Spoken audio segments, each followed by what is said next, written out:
today I'm going to talk about limiting beliefs and the impact that limiting beliefs can have on your emotional well-being. So I'm going to talk a little bit about what they are and where they come from. Has anybody ever experienced a lack of self-worth or a lack of self-esteem? Has anybody given you the advice that in order to feel more confident about yourself or to achieve your goals, you just need to love yourself a little bit more? I know I've heard that quite a few times, but it was never backed up with a how. And I found that quite a frustrating piece of advice, because if it was just as easy as just flicking on a switch and deciding that, okay, now I love myself and I have compassion for myself, then we'd all do it. A big part of why this is so difficult for people is down to limiting beliefs. So a limiting belief is any belief, any restriction, any limitation that you will put upon yourself and that you believe to be true now as an adult.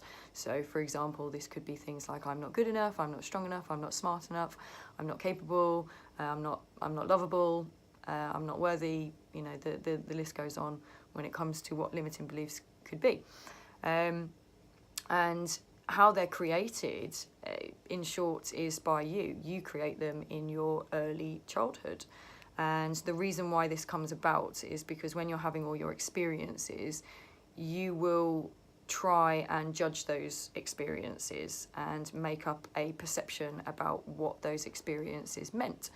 But if any of you have got young children, maybe the age of 4 or 5, would you trust that child to make a lifelong decision for you? Or if you don't have children, then think about yourself when you were the age 4 or 5. Would you have confidence and trust in you making lifelong decisions for yourself at that age? I'm hoping that you said no.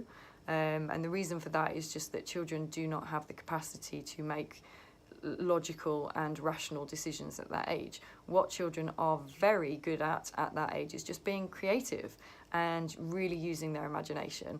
And that's what happened, you know, when they're in their childhood, they're having all these experiences, they use their imagination to try and understand the experiences that they're having.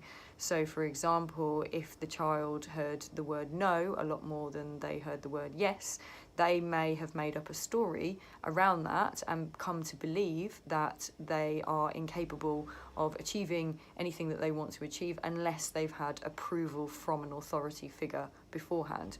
Or perhaps they got criticised or humiliated while they were at school.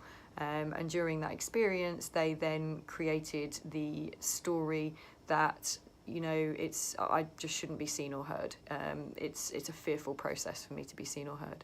Or perhaps a child whose parents were going through a divorce, and naturally the parents are more focused on their own stuff at that time, and as such the child may have felt a little bit neglected, but they may have made up a whole story around that, about that they're unlovable, that they're somehow to blame, and they may have gone into adulthood genuinely believing that they're unable to receive love because they're just not worthy. So as you can see, you can create some really, really big stories during childhood, and you spend the rest of your life believing that that is you, that's your identity, that's how the world works, that's how you fit into the world. That's not true at all. Your limiting beliefs are not facts. They're just stories that have been created.